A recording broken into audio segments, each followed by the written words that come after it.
Subscribe to our YouTube channel for in-depth interviews of India Inc. and press the bell icon so that you do not miss our updates.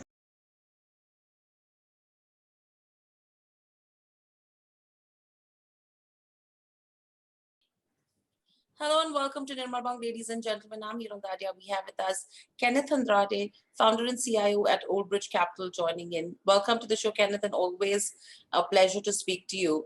Yes, Kenneth, my first question coming to you is, I think people actually jumped on the bus in the first wave of COVID, a lot of them who did make a lot of money once we saw that dip. Now, when markets have again gone to record high levels, how would you actually define this context for someone who wants to look at markets as an investment bet? well, timing is also important as to how much money you make, obviously. Correct. But if you're investing, I mean, we often say that invest into the long term and you won't know the difference, right? So, so even if you're investing in today's context, I wouldn't worry too much about it because if you got a horizon of which extends over 5 years, 6 years, or 10 years, you should be fairly safe enough. Because remember, I mean, you're not buying stock prices, right? You're buying a company's ability to navigate the economic environment and grow in spite of that. Now, a company doesn't grow from this year to from the last year to this year to next year on on a sequential basis. There are industry cycles that are down. But if you try and capture those industry cycles, I think there is a significant chance that you will make reasonable amount of money over a period of time. Right. So Kenneth, overall, right now, if you go to see between markets and the economy, we don't really see a correlation that's coming in. Would it be right to say that because the downtick that we are seeing in terms of growth on the impact of COVID, whereas markets are showing you a very different picture by seeing record high levels. So are markets trying to see what the future has in hand right now in the next 12 to 18 months? I wouldn't say that it's got no correlation to the macros. Okay. At the end of the day, if you look at your alternative investment class that you got, and India is a very large fixed income investor. Okay, your alternative investments are giving you anywhere between 2.5 to 3.5, 4% tax free return. So where do you turn yourself to? Okay, that is one element. Second is if access to capital is going to be so cheap, it is going to show up in corporate profitability and some part of society is going to get leveraged, right? And that leverage is going to contribute to increased profitability. So I think you have to look at those two contexts. So maybe we are looking a little bit into the future. Okay, some of it is coming too soon. Some of them will pull back. But when in the longest term or the longest time that you have been around or I have been around, have we seen over a 5 year cycle you actually lose money? You don't. Right. Correct. So yes, I mean the participants will change into the next round. You may not have the same participants that made money for you in the last cycle. You'll have a different set of companies that will make money for you in the next cycle. But that's happened in eternity. Hmm. Hmm. So I just say wait, invest. If market falls, it gives you another opportunity to buy stock and keep the cycle going. Right. And what would you make of the valuations and the corporate earnings right now? Because, yes, valuations are stretched, but if you have to compare something, say, to a US, would you still call them stretched? And the corporate earnings that we've seen so far in FY21, what does that actually tell you? I mean, corporate earnings in 2021 surprised everyone because corporate earnings still grew, Hmm. and you almost had a quarter of virtually no sales, Hmm. right? And that says a lot. I think 22 again we have a quarter of virtually no sales, but a lot of companies will come to completely solvent. Your balance sheets will be completely cleaned up. So look at financial solvency because because if you are solvent, you can Hmm. exist. If you can exist, you have the opportunity to grow. I think that's the way you have to look at it. When you come to valuation, there are two standpoints. One is you do a relative valuation between India versus the US versus everything else. Or you look at India's profitability in context to where the fixed income numbers are. So if you're getting at in, uh, the GSEC at a certain number, the price earning multiple of that is also at 14, 15 times. Right? Hmm. And plus you have growth on this side of the market. Right? So I think from a bond perspective, also equity valuations are fair. They're not expensive. What is not addressable, and what the question you asked earlier, is that will India bounce back, or corporate companies in India will bounce back into the next year or two? I think there is a fair chance that some part of India will definitely grow, and then valuations will stretch on the other side. Hmm. So is the market horrendously expensive? Maybe on a year 2021 and 22 they are, but then you also missed quite a lot of sales during those 2 years. Right? But 2023, I'm sure the outcomes are going to be very different. Right. So basically, right to say that there is scope for further expansion in terms of valuations. Mm. Uh, for me, I can't see any reason why it can't happen, Hmm. Hmm. and I can't see why profitability growth can't be higher than what you've seen in the past. Hmm. Hmm. Hmm. And Kenneth, do you think the kind of record highs that we've seen in the markets, and that's happened for n number of times, probably in the last 2 decades already. Now, does it actually make you cautious at current levels, or does it still make you optimistic from here on as to, yes, this is like a good bull run that we are going to see? Obviously, there will be a caveat that there could be short-term correction blips also. So globally, the cycle is very positive. I think a lot of countries are recovering faster than India is, and there is enough of liquidity that's there in the system to manage all of that. Now, you got to realize that capital is democratic, right? So you might have your own story to talk about, but the capital coming to your economy is going to be the same capital that is addressing the US economy, etc. So to that extent, money will come out. I don't think there's going to be a problem about money availability of money. Will there be an expansion of multiples, and if growth continues, I think also that will also happen. So yes, I'll be a little. I wouldn't be extremely cautious. I'll be cautious on what I'll buy, but I won't be cautious on the market. Okay. And overall, to get this going, how important is liquidity in the system going to be? Because there are concerns right now as well that the first leg of the rally that we saw from March 2020 to now probably was driven by a lot of FI money.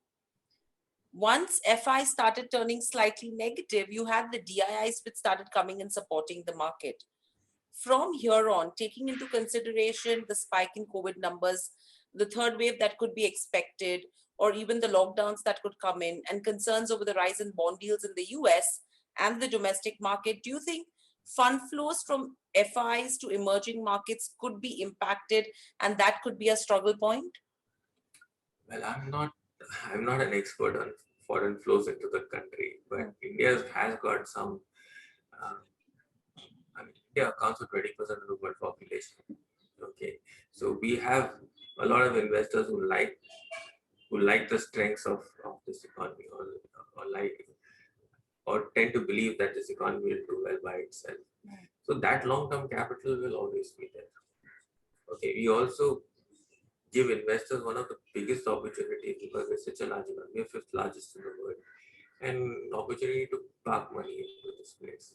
So that capital continue to come. Yes, in the near term, you might have money getting withdrawn because if the liquidity cycle shortens itself.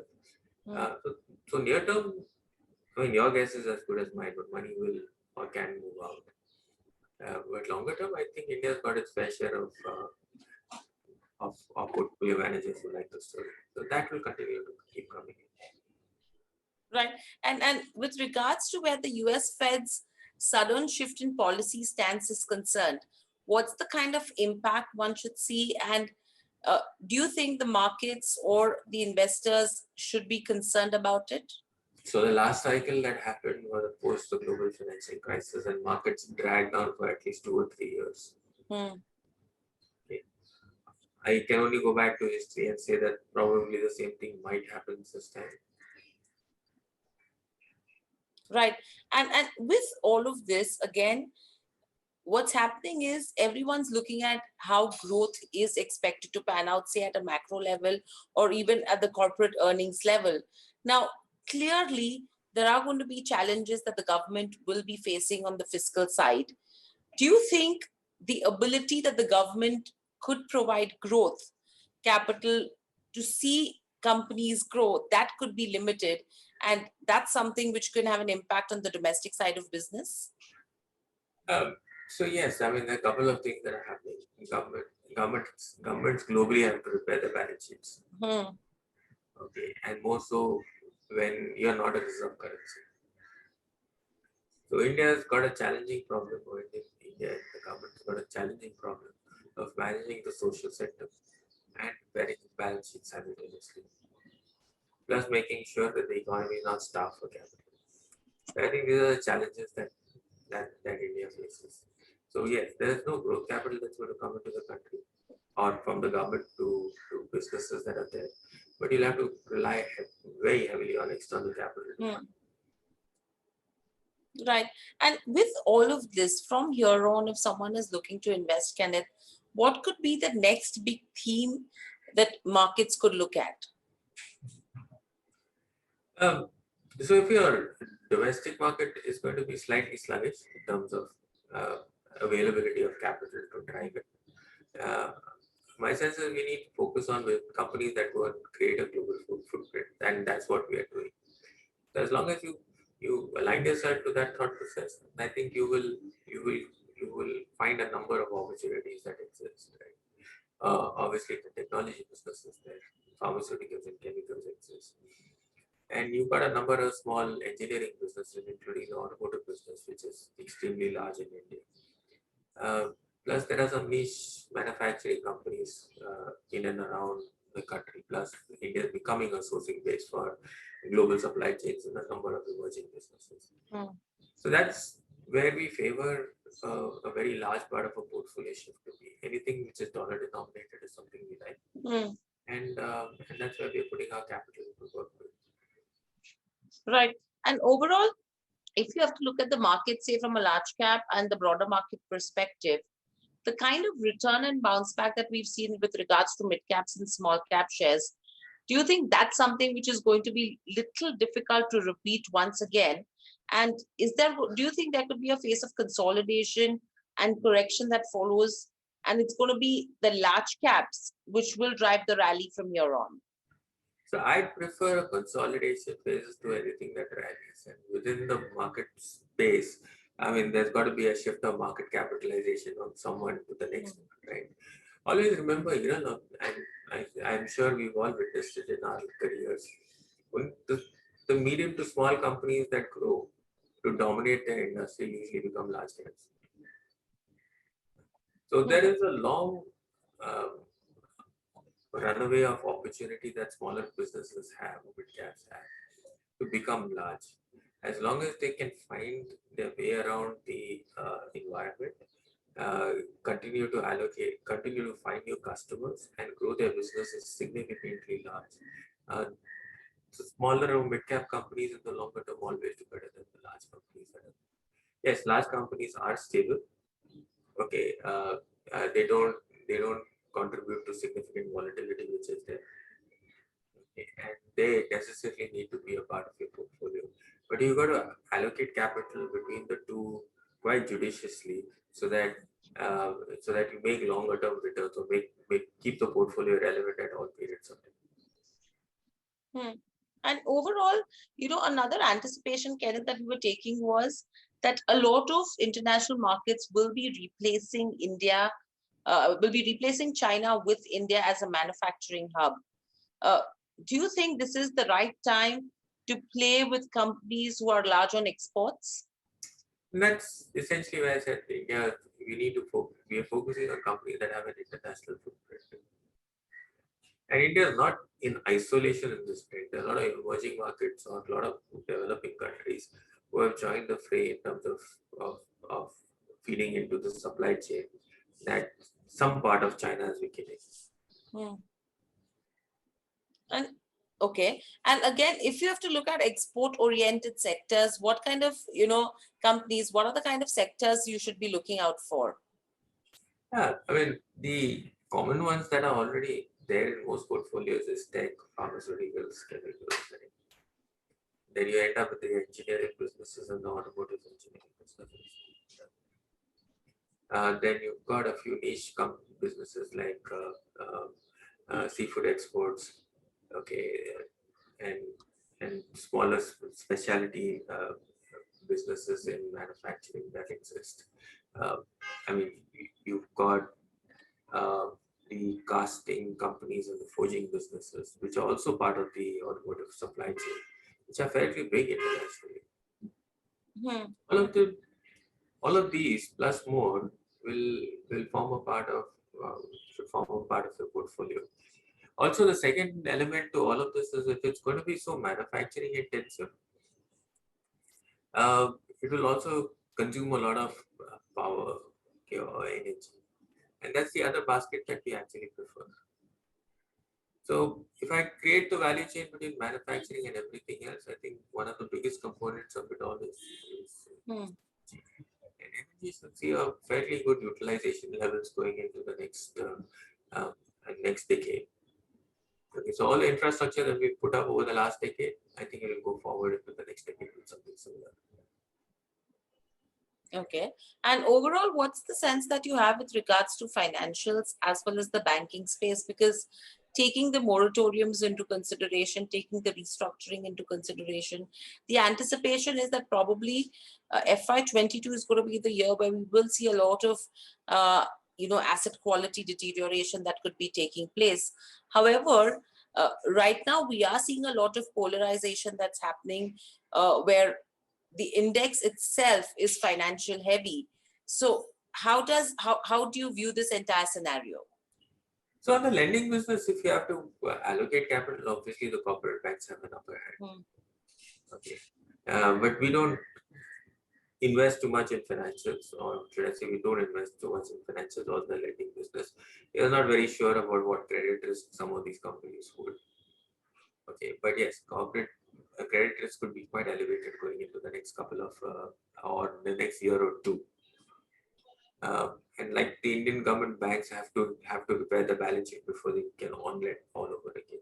Hmm. So I think that there are reasonable amount of risks as it is in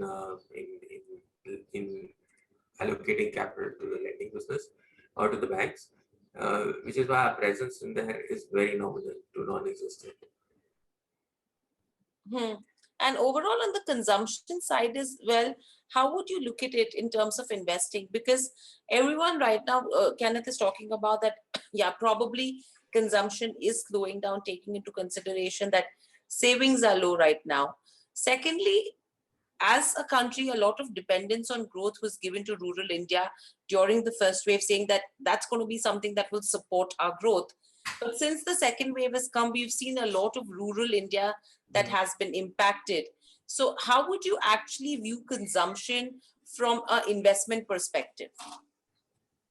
Um, I mean, at a top-down approach, if per capita incomes are going to be static, Hmm. decline, um, I'm not. I mean, the consumer has lesser amount of money to spend.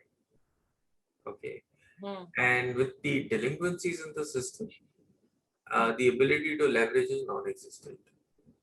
Okay. So that I think is a big barrier to the lending business, or even to the consumption business. Right? If you have to be selective and have to play that cycle, um, I look at pockets of opportunity where there is wage inflation. IT seems to have a lot of wage inflation that's going on. Hmm. Um, and urban consumption could bounce back far faster than rural consumption. And these are micro pockets that you would necessarily need to work with in constructing portfolios. I for one don't tend to believe, apart from just valuation, that consumption will bounce back and go back to its previous, um, will have its previous pricing power that it's exhibited so far. So I'll be a Hmm. little wary about making a blanket statement like that. Right. And very lastly, Kenneth, any views in terms of how one should allocate their portfolio between different asset classes, taking into consideration how growth has been so far? Um, the fixed income market, obviously, you need to keep money out there only for liquidity purposes because it's not really yielding you any significant amount of money, right? So keep it as much as liquidity that you want, and the rest, I would tend to believe India will see a big shift of capital moving from financial assets to real assets on the ground. So so so maybe real estate will become a very serious asset allocation. Okay, and you can play this to a number of instruments which are already there, not just physical real estate. And equities is always is always an opportunity that's there. But within equities, I'd be a little cautious in what I want to own Hmm. versus the entire marketplace by itself. So everything's got its pockets of opportunity. It depends upon what your risk appetites are. Hmm. I think that you're going into a cycle where you need to be fairly diversified. Absolutely. I think diversification is going to be key from this point in time. Thank you, Kenneth, so much for joining. Thank you. Thank you, Kiran. Lovely to be on your show. Stay safe and speak to you soon again. Likewise. Thank you. Bye-bye.